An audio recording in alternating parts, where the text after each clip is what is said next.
Good morning everyone. Today I will be talking on hemodynamic monitoring during liver transplantation and the role of TE.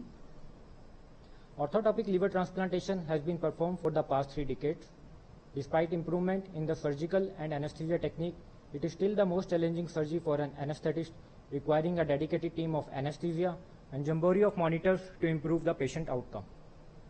Commonly used monitors during liver transplant are radial artery, femoral artery, pulmonary artery catheter, and central venous pressure lines. However, new technology is reshaping the way in which we are doing monitoring in the 21st century, especially after the evolving role of TE in the liver transplantation. Nothing starts without the history. History goes back to 1929 when Dr. Forsman threaded a urologic catheter through a vein in his arm and into his heart. However, his primary aim was to inject a drug directly into the heart.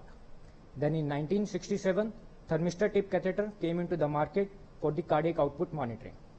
It was in 1970 that famous pulmonary artery catheter was developed by William Ganz and H.J.C. Swan.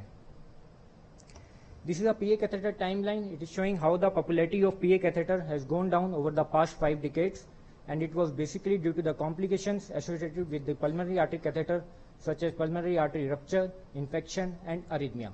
But it is still the gold standard for measuring cardiac output in patients undergoing the liver transplantation, and it is still indicated in patients who has portopulmonary hypertension and low ejection fraction. So why do we need a good monitor in these patients?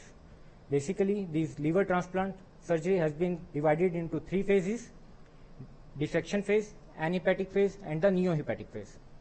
In dissection phase, there is a major fluid shift which can be due to the massive drainage of the ascites and massive blood loss.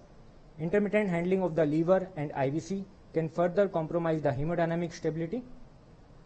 In anhepatic phase, IVC clamping can cause a lot of hemodynamic instability in these patients.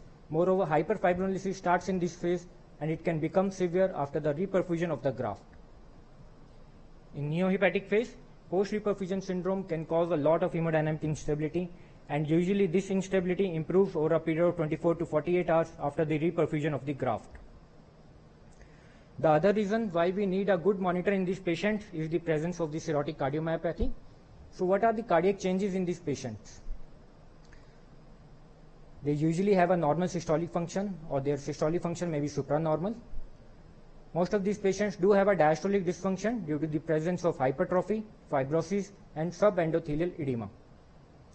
In electrocardiographic, they may be having a arrhythmia and prolonged QT syndrome, which is present in almost 60% of the patient, and this prolonged QT is reversible after the liver transplantation. They may be having a chronotropic incompetence due to the decreased density of the beta-1 and the beta-2 receptors. So what are the hemodynamic changes in patients who are cirrhotic and undergoing a liver transplantation? Basically, due to as the disease progresses or as the cirrhosis progresses, there is a severe splanchnic arterial vasodilatation, which results in a markedly reduced effective arterial blood volume. This results in a low CVP, low SVR, and higher cardiac output with higher heart rate and contractility. Coming to the hemodynamic monitoring during liver transplantation, it can be classified into non-invasive, basic invasive, and advanced invasive. Non-invasive monitoring include ECG, NIBP, and the pulse oximeter. Basic invasive monitoring includes central venous line and the arterial pressure lines. And the advanced invasive monitoring include transesophageal echocardiography, pulmonary artery catheter, and minimally invasive cardiac output monitoring devices such as LITCO, PICO, and the FlowTrack.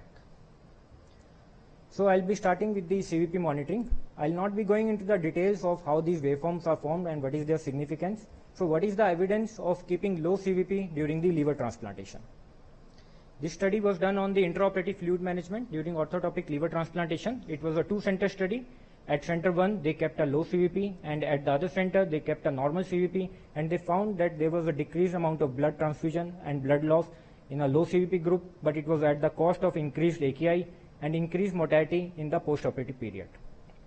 This was another study where they tried to maintain a low CVP during the post-anhepatic phase during the orthotopic liver transplantation, and they found that it is not associated with any benefit on the allograft function, graft survival, or the patient survival. This was a nice review which was published in the Open Anesthesiology Journal in 2017, and it was whether we should keep a low CVP in patients undergoing a liver transplantation. And they have also concluded that keeping a low CVP may decrease the blood transfusion, but it will be at the cost of decreased graft survival and maybe increased incidence of AKI. So coming to the cardiac output monitoring. Cardiac output monitoring can be done by the invasive method or minimally invasive or non-invasive method. Invasive method include fixed method, dye dilution technique and the thermodilution technique. Minimally invasive methods are the PICO, FlowTrack, LiDCO and the transesophageal Doppler device. Non-invasive method are the bioimpedance and the ultrasound guided cardiac output monitoring. So starting with the fixed principle states that at steady state, the rate of flow of a material into a compartment is equal to the rate of flow out of the compartment. So based on this, cardiac output can be calculated by dividing the volume of oxygen consumption with the arteriovenous oxygen difference. Coming to dye dilution technique method, in this technique, a known volume of indicator is added to the stream of fluid, and the concentration of the indicator as it passes by the detector can be plotted as a curve of concentration over the time. This is a concentration curve time which is plotted as an indicator or a dye has bypassed the detector, and this part of the graph is showing the recirculation of the indicator or the dye, and the cardiac output can be calculated by dividing the quantity of dye injected with the area under the curve of this graph. Coming to thermodilution technique, it is just a variant of indicator dilution technique which I have just now described. In this technique, a bolus of cold saline is injected through the pulmonary artery catheter, and a temperature curve is plotted over a period of time. You can see here, this is a temperature curve which is plotted, and this part of the graph is again showing the cold normal saline which is recirculating in the circulation, and the cardiac output by this method can be calculated by calculating the area under the curve. It can be intermittent method or it can be a continuous cardiac output analysis. In intermittent method, intermittent boluses of cold normal saline are given to calculate the cardiac output, while in the continuous cardiac output analysis, there is a copper filament at the tip of the catheter which keeps on intermittently hitting the blood, which measures the cardiac output. So coming to the arterial pulse waveform analysis, this is the most commonly method for measuring the cardiac output, and it is a minimally invasive method for measuring cardiac output, especially in patients who are undergoing the liver transplantation. So this is a normal arterial pressure waveform. You can see here, this is a systolic upstroke, this is a peak systolic pressure, this is a systolic decline, this is a dicrotic notch, this is a diastolic runoff, and this is diastolic pressure. So this normal pulse pressure waveform can be affected by the various vectors such as stroke volume, aortic compliance, the resistance of the vessels. Again, this is a diagram just to show the importance of dicrotic notch in the arterial pressure waveform. It occurs immediately after the closure of the aortic wall. It marks the end of the ventricular ejection period, and it is usually seen 1/3 way down the descending limb of the arterial pressure waveform. You can see here it is seen 1/3 way down the arterial pressure waveform. So what happens in a sepsis patient? So this is a waveform from a sepsis patient. Usually you would expect a dicrotic notch to be 1/3 way down the descending limb, but due to sepsis, this dicrotic notch has been pushed downward, as can be seen by the dotted arrow. Coming to pressure wave reflections, these are the waves which are present in addition to the primary SP peak and the dicrotic wave. These are very important for us, as most of these waves are present when the patients are severely vasoconstricted, or if the patient has abnormal vascular abnormality. So most of our patients, they are on high inotrope, so you do expect a lot of pressure wave reflections in these patients. So this is a pressure waveform from a patient of a severe SLE disease. You can see a multiple pressure wave reflections in the descending limb of the arterial pulse waveform. Coming to the heart-lung interaction and the fluid responsiveness, it refers to the changes in the arterial pressure waveform with the changes in the intrathoracic pressure. So this is a normal pressure waveform of a patient who was under the positive pressure ventilation and who was normovolemic. So as you can see here, the swings are normal, but if this patient becomes hypovolemic and if we give positive pressure ventilation to this patient, these swings become exaggerated. And if the patient is severely hypovolemic, in addition to these swings, there may be a beat-to-beat variation in the stroke volume, which can be appreciated here. You can see here that the stroke volume of each beat is also different, along with the exaggerated swing which are present in the patient. So coming to the pulse contour analysis method for measuring the cardiac output, it is based on the principle that it measures the area under the systolic portion of the arterial pulse waveform, and again it is affected by the stroke volume of the patient, aortic compliance, and the vascular resistance of the patient. It may be calibrated or uncalibrated. The example for the calibrated one are the PICO and the LiDCO, and the uncalibrated example is the FlowTrack, and it is used quite commonly even we are using this in our center. So starting with the PICO system, this was the first pulse contour device. It requires both venous and the arterial catheterization for the measurement of the cardiac output, and it is based on the principle of both transpulmonary thermodilution and the pulse contour analysis. First of all, the calibration of the algorithm is done using the transpulmonary thermodilution method, and later on the cardiac output is measured by the pulse contour analysis method. And the disadvantage of this method is that it needs calibration every 8th hourly or whenever the patient has a severe hemodynamic instability. This is a diagram showing how the PICO system is used. The venous catheterization is done into the IJV and the femoral catheterization is secured. Then the calibration of the system is done, which is followed by the calculation of the cardiac output. The lithium dilution technique, it is similar to the PICO system. The only difference is that the lithium is used in place of the cold normal saline. We use lithium for the calibration of the algorithm, and it also needs a calibration every 8th hourly and whenever there is a hemodynamic instability. Coming to the flow track system, which we are using at our center, and most of the centers nowadays are using this flow track in the most critically ill patient. And unlike PICO and LITCO, it does not need any calibration, and it depends upon the simple principle that there is a linear relationship between the pulse pressure and the stroke volume. So these are the parameters which can be measured by the flow track.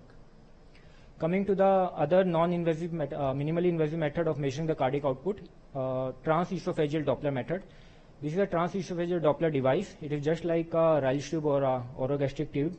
The size of this is similar to Rayleigh tube, and the tip of this catheter is placed at the mid-thoracic level in the esophagus, parallel to the descending thoracic aorta. And the tip of this catheter also has a Doppler, which measures the blood flow velocity in the descending aorta, and assuming the aorta to be a cylindrical structure, it measures the stroke volume and the cardiac output.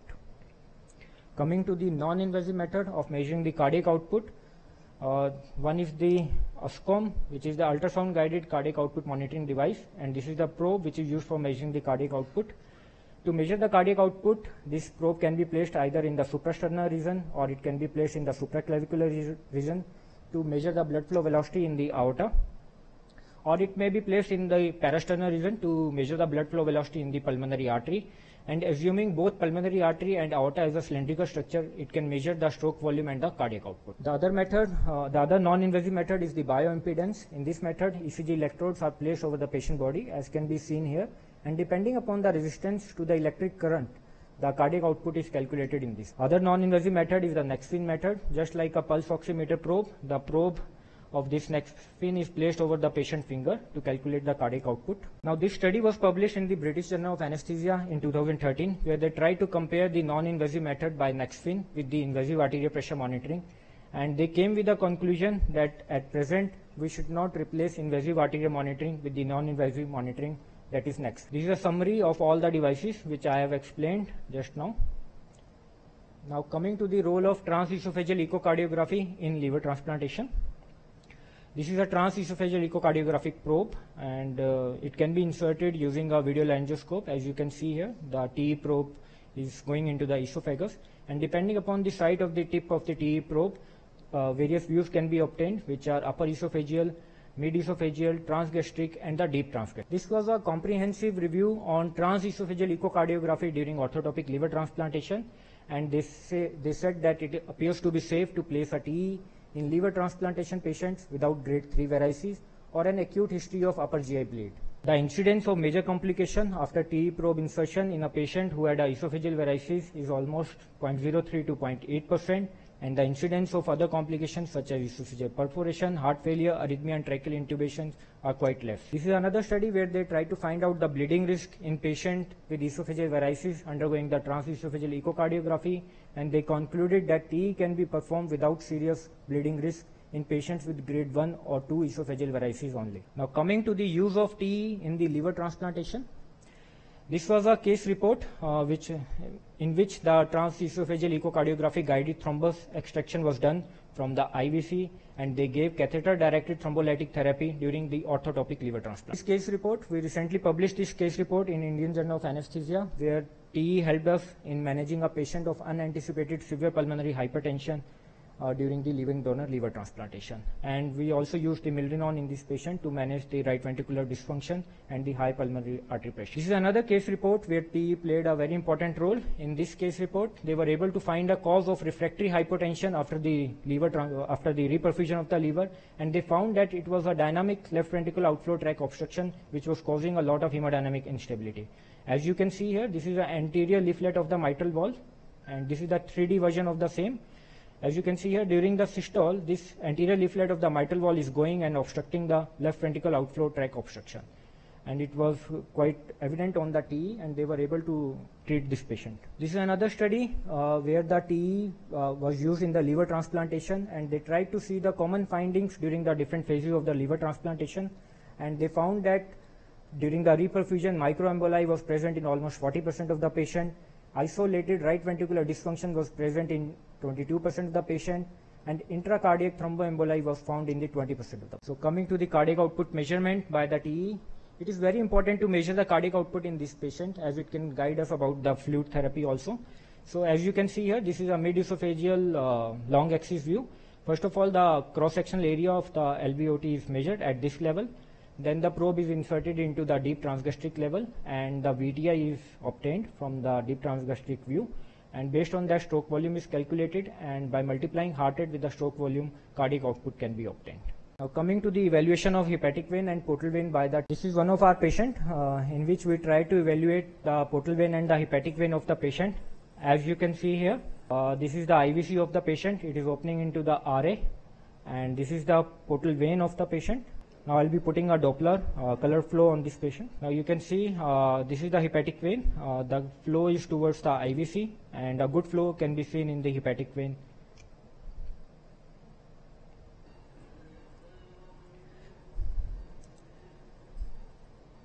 As you can see here, the portal vein, the flow in the portal vein can also be seen. My other video is not playing. It was actually in the post-liver transplant patient. It was a patient of a left liver lobe graft, and we were able to see the portal vein flow in that patient. So what are the ongoing projects in the Department of Anesthesia? One project is we are comparing the cardiac output by pulmonary artery catheter, TE, and the flow track in patients of LDLT. And the other one just now we have started is the evaluation of the portal vein and the hepatic vasculature by the TE. And the third one we are planning to start is the intraoperative transesophageal parameters to predict the post-reperfusion during LDLT. So to conclude, TE seems to be emerging and promising tool in the liver transplantation. Pulmonary artery catheter still can provide valuable data regarding hemodynamics. Other non-invasive cardiac output monitors need further evaluation in the cirrhotic patient. The search for an accurate cardiac output monitor in cirrhotic still continues.